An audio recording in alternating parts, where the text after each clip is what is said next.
Abuse ہونے والوں کو آپ ٹارگٹ کریں اور جو جنہوں نے ابیوز کیا اور کیوں ابیوز کیا جو سوال آپ کو بتائیں ان کو آپ چھوڑ دیں، تو وہ میرے خیال میں جائز نہیں۔ اور صرف جنرل فیاض حمید کے اوپر بھی ملبہ نہیں ڈالا جا سکتا، کیونکہ یہ سلسلہ جنرل فیاض حمید اکلوتے نے تو نہیں کیا، یہ ان سے پہلے سے چلتا آ رہا ہے یہ سلسلہ، اور اب بھی چل رہا ہوگا۔ اور یعنی شاید میں بھی ہوں، بلا لیں انکوائری، جوڈیشل کمیشن انکوائری کر لیں، میں آ جاؤں گا، بتا دوں گا آپ کو کہ کس کس نے کس وقت کیا کچھ کیا ہے۔ میں یعنی شاید ہوں، میں آپ کو گواہی دے دوں گا پھر، ٹھیک ہے۔ اور اس کے علاوہ ایک بات بہرحال انسان کو اپنی غلطی بھی ماننی چاہیے، بڑا پن غلطی ماننے کے اندر ہے۔ انیشلز جو ہے وہ مجھے نہیں لینے چاہیے تھے بہرحال، کیونکہ اسی انیشلز کو، نام کو استعمال کر کے ساری کنٹروورسی کو غلط رنگ دیا جا رہا ہے اور اصل مسئلے کے اوپر سے توجہ عوام کی ہٹانے کی کوشش کی جا رہی ہے۔ تو میں اس چیز کا اقرار کرتا ہوں جی کہ وہ میری غلطی تھی، مجھے وہ بھی بات نہیں کرنی چاہیے، حالانکہ مجھے تو کہا گیا تھا کہ نام لو، میں نے کہا نہیں، نام کسی صورت نہیں لیں گے۔ انیشل بھی جو ہے وہ بھی نہیں لینے چاہیے تھے جو لیے گئے ہیں۔ یہ مسئلہ تو یہاں تک ہو گیا، ٹھیک ہے جی، بات انتہائی کلیئر۔ آپ انکوائری کرا لیں، دودھ کا دودھ اور پانی کا پانی ہو جائے گا۔ سیکورٹی ڈیو کے آفیسر سے پوچھ لیں، وہ آپ کو بتا دیں گے، اہلکاروں سے پوچھ لیں، وہ آپ کو بتا دیں گے۔ سب کو محکمے میں پتہ ہے یار اندر کیا چل رہا ہے۔ آپ لوگوں نے مذاق سمجھا ہوا ہے، پاکستانی عوام کو مذاق سمجھا ہوا ہے، یا لے لیں میری سوون سٹیٹمنٹ لے لیں، میں آپ کو سوون سٹیٹمنٹ دینے کے لیے پھر تیار ہوں۔ اگلے پچھلے سارے کے سارے کٹے چھٹے پھر کھول دیتے ہیں، کس کس کا کہاں پہ ڈی ایچ اے میں کون سے گھر پہ کیا سسٹم چلا، کون کون انوالو تھی، گناہگار آنکھوں نے کیا کیا دیکھا ہے، پھر وہ بتا دیتے ہیں سب کچھ۔ اگر آپ کو عزت راس نہیں آ رہی یہاں تک تو اصل مسئلوں کے اوپر بات کریں۔ مقصد یہ ہے کہ یہ جو آپ زخموں کے اوپر بینڈیج ڈال کے اس کو مصنوعی طریقے سے ٹھیک کرنا چاہتے ہیں، ایڈ ہاک سسٹم چلانا چاہتے ہیں، ایڈ ہاک بیسس کے اوپر نظام چلانا چاہتے ہیں، عارضی بیسس کے اوپر، یہ اس طرح نہیں چلنا چاہیے۔ اس کو آپ ختم کریں برائے مہربانی، ان مسائل کے اوپر بات چیت کریں، ان مسائل کو ٹھیک کریں۔ پاکستان تبھی جو ہے وہ سیاسی استحکام کی طرف جائے گا، اور سیاسی استحکام کی وجہ سے ہی معاشی استحکام آئے گا۔ اس کے بعد جناب کور کمانڈر کانفرنس کے اندر جو ہے مجھے میرے ذرائع نے اطلاعات لیٹ نائٹ دی ہیں کہ جناب کور کمانڈر کانفرنس کے اندر بھی اور اس کے علاوہ بھی آفیسرز نے، پاک فوج کے افسران نے شدید جو ہے بے چینی پائی جاتی ہے، اور انہوں نے جو ہے وہ D G I S P R کے اوپر جو ہے تنقید کی ہے شدید۔ آرمی چیف کے سامنے ان کو شکایت کی ہے کہ یہ جو سی ٹی ڈی جو بنو میں آپریشن ہوا تھا، کاؤنٹر ٹیررزم ڈپارٹمنٹ کا، جو آپ کو پتا ہے کہ پورے کا پورا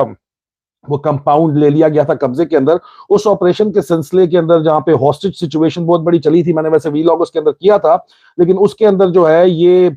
D G I S P R نے جا کے نام لیا جے سی او کا کہ جی بڑی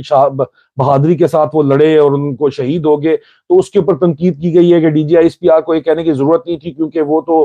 جے سی او جو ہے ان کے ہاتھ پیچھے بندھے ہوئے تھے اور وہ زخمی تھے، وہ کس طرح لڑے؟ تو تمام ہاسٹیجز تو مارے گئے ہیں، کوئی ایک بھی ریسکیو نہیں ہوا، اور آپ نے جو ہے وہ بڑی زبردست فلاوری لینگویج یوز کر کے آپ نے جو ہے لوگوں کو موقع دیا تنقید کا فوج کے اوپر، اور بعد میں پھر چیزیں سامنے آئیں، پوری کی پوری ویٹرن کمیونٹی میں سامنے آئیں کہ یار ہاسٹیج تو سارے جو ہے وہ شہید ہو گئے، کوئی بچا ہی نہیں، آپ کے نقصان کتنا ہوا ہے۔ پہلے دن آپ نے کلین سویپ ہی نہیں کر سکے، دوسرے دن واپس گئے تو چھپے ہوئے 2 دہشت گرد تھے، انہوں نے دوبارہ فائرنگ کھول دی، پھر دوبارہ آپریشن لانچ کرنا پڑا، اور اس آپریشن کلیئرنس کے بعد یہ سب کچھ کلیئر ہوا، اور سب جو ہے اس میں ایس ایس جی کی اپنی بے تحاشا کیجولٹیز ہوئی ہیں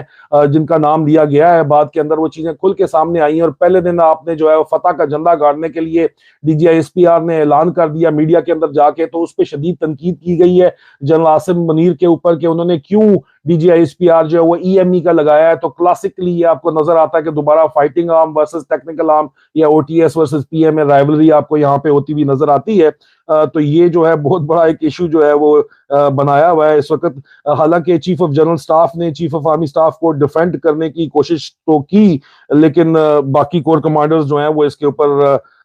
راضی نہیں تھے، اور انہوں نے پھر بھی ان کو یہ بات جو ہے وہ پسند نہیں آئی، لیکن انہوں نے جو ہے اس کے اوپر اپنی جو ہے وہ رائے کا اظہار کیا۔ اور یہ بھی ڈسکس کیا گیا کہ جو ایس ایس جی ہے وہ ہاسٹیجز کو کیوں نہیں بچا سکی۔ بہرحال اس کو سی جی ایس، کیونکہ ایس ایس جی ان کے انڈر آتی ہے، انہوں نے سی جی ایس نے ایس ایس جی کو ڈیفینڈ کیا، اور یہ 2 مین ایشوز ہیں۔ اس کے علاوہ جے شنکر جو ہے وہ ایکسٹرنل منسٹر ہیں انڈیا کے، انہوں نے ایک بیان دیا ہے جناب اس وقت، اور وہ بڑا بیان اس وقت ہندوستان کے اندر میڈیا کے اوپر کافی زیادہ چل رہا ہے، اور یہ بیان دینے کا مقصد جو ہے وہ یہ ہے کہ آرمی چیف کو لے کے، پاکستان آرمی چیف اور پاکستان آرمی کی پالیسی کو لے کے انہوں نے یہ بیان دیا ہے، کور کمانڈر کانفرنس کو دیکھ کے یہ بیان دیا ہے کہ ہندوستان جو ہے وہ دہشت گردی کے خطرے کے اندر بندوق کی نالی کے نیچے فورس آپ ہمیں نیگوسیشنز پہ نہیں کر سکتے. اس وقت ان کو آپ کو واضح طور کے اوپر جو ان کے ایکسٹرنل منسٹر ہیں جے شنکر، وہ آپ کو حواس باختہ نظر آتے ہیں، جو اس وقت جنرل عاصم منیر نے پرائرٹی دی ہے کشمیر کے اوپر، ایک یو ٹرن لیا ہے باجوہ پالیسی سے اور کشمیر کے اوپر ایک اگریسو سٹانس لیا ہے. کور کمانڈر کانفرنس میں بھی یہ اگریسو سٹانس لیا گیا. اس اگریسو سٹانس کی وجہ سے جو ہے وہ ہندوستان کے ایکسٹرنل افیئر منسٹر کا یہ بیان سامنے آیا ہے. آپ بڑے آسانی سے اس کو سرچ کر سکتے ہیں اور دیکھ سکتے ہیں، جس کے اوپر وہ کہہ رہے ہیں کہ جی ہمیں مجبور کیا جا رہا ہے بات چیت کے لیے، اور ہمیں جو ہے ہم دہشت گردی کے ڈر سے جو ہے وہ پھر اس کو ٹویسٹ کرنے کی کوشش کر رہے ہیں. حالانکہ ظاہری بات ہے دہشت گردی کا تو یہاں پہ تو کوئی سوال ہے ہی نہیں. اگریسو آپریشنز کی بات ہو رہی ہے، پراپر آپریشنز کی بات ہو رہی ہے، جو کہ آرمی چیف نے بیان دیا ہے، اور انہوں نے اگریسو پوسچرنگ کی بات کی ہے، کشمیر ایشو کو دوبارہ سے زندہ کرنے کی بات کی ہے، جس کے اوپر جنرل باجوہ سوئے ہوئے تھے، اس کو دوبارہ سے جگانے کا، تاکہ پاک فوج کا مرال بھی ایک تو کچھ تھوڑا ٹھیک ہو، اور اوور آل آپ کو جو ہے انڈیا کو آپ پریشرائز بھی کر سکیں. کیونکہ اگر آپ کشمیر ایشو پہ بھی کمپرومائز کر لیتے ہیں تو پوری دنیا میں پھر آپ کے پاس جو ہے وہ انڈیا کے خلاف سٹانس رہ کیا جاتا ہے، سرے سے بات کرنے کے اوپر رہ کیا جاتی ہے. ہاں ہندوستان کے انٹرنل افیئرز ضرور ہیں، لیکن پاکستان کا ایشو جو ڈائریکٹلی اس کے اندر انوالو ہے وہ کشمیر ہی ہے، اور اسی کشمیر ایشو کو لے کے پاکستان کی ڈپلومیٹک مشنز جو ہیں وہ پوری دنیا کے اندر اس کو پروجیکٹ کرتے ہیں، اور جو ہمارا رائٹ ہے اور جس کو اگر ہم نے سالو نہ کیا تو آنے والے دنوں میں پاکستان میں آپ کو جو ہے یا آپ کی خوش سالی جو نظر آئے گی وہ بھی اسی وجہ سے آئے گی، کیونکہ ظاہری بات ہے آپ کے دریا جو ہیں وہ ادھر سے نکل رہے ہیں. ایک یہ بہت بڑا ایشو ہے، اس کو بھی سارٹ آؤٹ کرنا ضروری ہے، اس کی طرف بھی توجہ دی جا رہی ہے. میں کور کمانڈر کانفرنس میں ہونے والے فیصلوں کے ساتھ انشاءاللہ بہت جلد آپ کے پاس دوبارہ حاضر ہوں گا. ڈیٹیلز میرے پاس پہنچی نہیں ہے، کچھ کراس ویریفیکیشن تھوڑی سی باقی ہے، وہ کر کے میں آپ کے پاس ضرور لازمی آؤں گا انشاءاللہ. بشرط زندگی بہت جلد دوبارہ ملاقات ہوتی ہے. فی امان اللہ.